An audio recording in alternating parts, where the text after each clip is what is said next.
भगवत गीता की महिमा अपरंपार है। आज इसमें कोई शक नहीं है कि प्रत्येक देश में जो पढ़ा लिखा वर्ग है वो भगवत गीता और योग को अपना रहा है। भगवत गीता सभी ग्रंथों में श्रेष्ठ इसलिए है कि इसमें सभी धर्मों के लिए आदर है और इसमें सभी धर्मों के लिए बात कही गई है, बस समझने वाली बात है। गीता के हर श्लोक पर ग्रंथ लिखा जा सकता है, क्योंकि गीता बहुत ही ज़्यादा गूढ़ है। गीता को समझना इतना आसान नहीं है।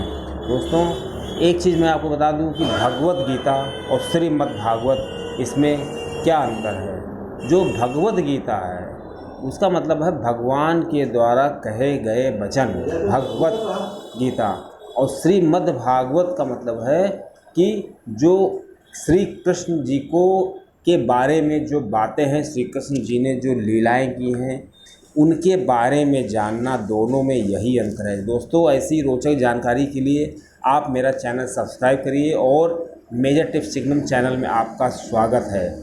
मैंने भगवत गीता को पढ़ा, भगवत गीता को जब सुना तो मुझे लगा कि जो ज्ञान एक आम आदमी को है उसके श्लोकों का, वो बहुत ही ज़्यादा व्यापक नहीं है, क्योंकि उसके जो अर्थ हैं उसमें काफ़ी गहराइयाँ हैं। क्योंकि एक एक श्लोक पे अगर गहराई से देखा जाए तो पूरा ग्रंथ लिखा जा सकता है। श्री कृष्ण की जो बातें थी, श्री कृष्ण उस समय जो कहना चाहते थे, वो समझने के लिए मनुष्य को अर्जुन बनना पड़ेगा।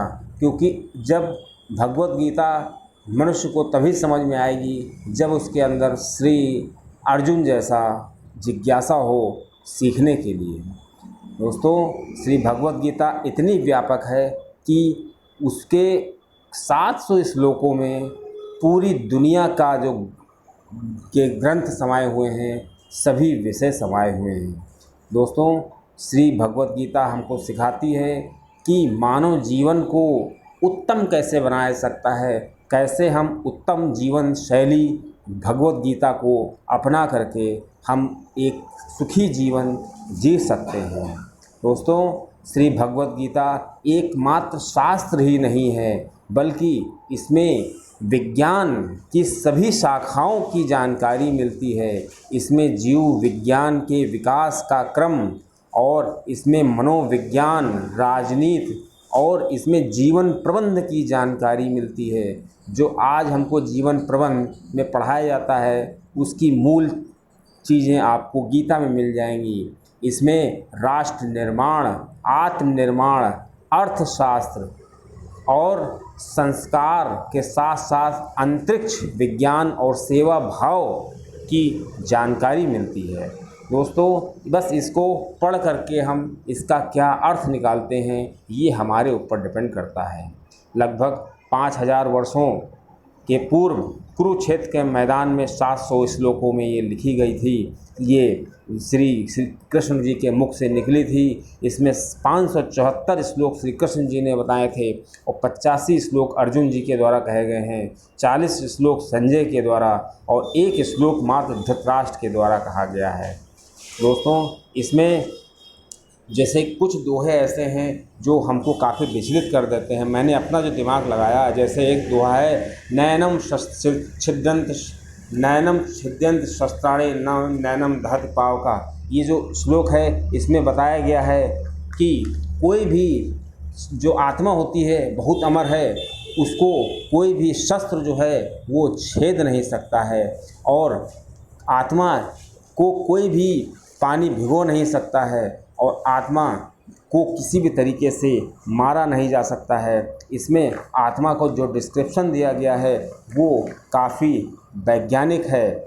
इसमें 5 इस श्लोक में जो आत्मा के बारे में बताया गया है, न तो उसको कोई शस्त्र काट सकता है, न तो कोई आग उसको जला सकती है, न तो कोई पानी उसको भिगो सकता है, और इसमें जो हवा का भी जिक्र किया गया है। तो इसमें जो इस श्लोक में इन 5 चीज़ों का ही क्यों वर्णन किया गया है, इसमें शस्त्र, आग, पानी और हवा, इन 4 चीज़ों का वर्णन किया गया है, और 5वीं चीज़ आत्मा है। तो आप इसको ऐसे समझिए कि ये 5 चीज़ें जो होती हैं इन्हीं से शरीर बना होता है। छित जल पावक गगन समीरा, यही पंचतत्व सो अधम शरीरा। यहाँ पे जो हमारा शस्त्र है वो धरती से निकलता है तो वो एक तरीके से छित हो गया, और आग तो आग होती है, पानी और हवा, इनका जिक्र किया गया है। तो दोस्तों ये एक विज्ञान का रहस्य भी है कि इन्हीं 5 तत्वों से हमारा शरीर बना है। अगला दोहा जैसे इसमें है कर्माधिरास कर्मण्यवाधिकारस्ते माँ फलेषु कदाचन। इसमें बताया गया है, इसमें लोग भ्रमित रहते हैं कि कर्म करने के बारे में बताया गया है कि लोगों को, एक आम आदमी ये समझता है कि श्री कृष्ण जी ने कहा है कि आप कर्म करिए और फल की इच्छा न करिए। एक आम आदमी यही समझता है। अगर आप 100 लोगों से पूछें तो इसमें 90 लोग यही कहेंगे कि इसका यही मतलब है। लेकिन अगर बहुत ध्यान से देखा जाए, मैंने इस पे विचार किया तो मुझे लगा कि श्री कृष्ण जी उस श्लोक में ऐसा कुछ नहीं कह रहे हैं कि आप कर्म करिए और फल की इच्छा न करिए, क्योंकि आदमी सोचता है कि अगर हम कर्म करेंगे ही क्यों अगर हमें फल की इच्छा नहीं होगी। जब तक फल की इच्छा नहीं होगी तब तक कलयुग में कोई कर्म करेगा ही नहीं। तो इसका असली अर्थ क्या है ये मैं आपको बताता हूँ। श्री कृष्ण जी ये कहना चाहते हैं कि आपका कर्म, मतलब जीव से कहते हैं कि आपका कर्म करने पर अधिकार है, मतलब आप कर्म कर सकते हैं और आपको कर्म करना चाहिए, लेकिन फल की इच्छा आप न करिए। उसका कारण बताया श्री कृष्ण ने। उदाहरण के तौर पर मैंने उदाहरण लिया है। मान लीजिए कि हम आज अपने बच्चे को पढ़ाते हैं, एक कर्म करते हैं, एक कर्म के तहत हम उसको पढ़ाते हैं, तो क्या बच्चा वो पढ़ करके नौकरी करके हमको पैसा देने लगेगा तुरंत पढ़ाने के बाद? ऐसा नहीं है। पहले वो तैयारी करेगा, परिपक्व होगा, नौकरियों को समझेगा, फिर वो पैसा पाएगा। तो अगर हम कर्म करें ही ना, अपने बच्चे को पढ़ाएं ही ना, पेड़ लगाएं ही ना, किसान खेत जोते ही ना, तो क्या वो फल की इच्छा कर सकता है? हाँ, श्री कृष्ण जी ने कहा है कि आपका कर्म करने पर अधिकार है, मतलब आप अपने अधिकार से कर्म करिए और फल की इच्छा आप मत करिए, क्योंकि फल आपको मिल भी सकता है और नहीं भी मिल सकता है। जैसे मान लीजिए कोई अपने बच्चे को पढ़ाता है और उस बच्चे को बीमारी हो जाती है और उसका देहांत हो जाता है, या मान लीजिए कोई पेड़ लगाता है और आंधी आती है, वो पेड़ टूट जाता है, तो हम दावा नहीं कर सकते कि गीता में कहा गया है कि हम कर्म करेंगे और हमको फल मिलेगा।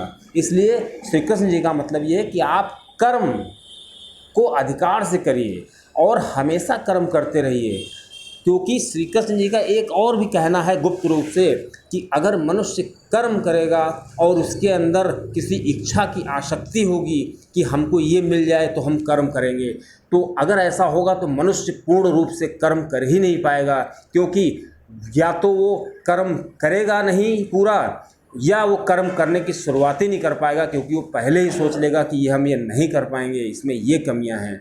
लेकिन अगर हम कर्म करते रहते हैं तो ज़रूर हम उस मुकाम तक पहुंच जाते हैं जिस मुकाम पर हमको ईश्वर के द्वारा उसका फल मिलने लगता है। इसीलिए निष्काम कर्म की बात इसमें की गई है। और दोस्तों गीता की एक ख़ास बात यह है कि इसको अनुष्टुप छंद में लिखा गया है। इसके प्रत्येक छंद में 4 पार्ट है इसके। तो फर्स्ट पार्ट जो होता है उस 4 पार्ट में जो पहला हिस्सा है उसमें 8 अक्षर आते हैं। उन 8 अक्षरों में हम छोटे अक्षरों को, बिंदी वाले अक्षरों को नहीं काउंट करेंगे। तो इस प्रकार ये एक तरीके से छंद बन जाते हैं, अनुष्टुप छंद। तो इस अनुष्टुप छंद को क्यों लिखा गया, तो पहले आप इसको समझ लीजिए। अनुष्टुप छंद क्या होता है कि हर श्लोक के 4-4 पार्ट होते हैं। तो 4 पार्ट जब हम बोलते हैं तो उसमें एक लय बन जाती है, मतलब एक तरीके से श्लोक की तरह हो जाता है, मतलब हमको याद हो सकता है। इसको लिखने के 2 कारण हो सकते हैं जहाँ तक मैंने सोचा है। पहला कारण है कि इससे हमको पता चलता है कि उस समय के जो रचनाकार थे वो कोई सामान्य नहीं थे, उनकी व्याकरण क्षमता और व्याकरण शैली के बारे में पता चलता है। और दूसरा कारण ये हो सकता है कि गीता को श्लोक में लिखने के कारण ये हो सकता है कि उस समय के प्रेस तो होते नहीं थे कि एक गीता लिखनी है तुरंत छपवा दिया।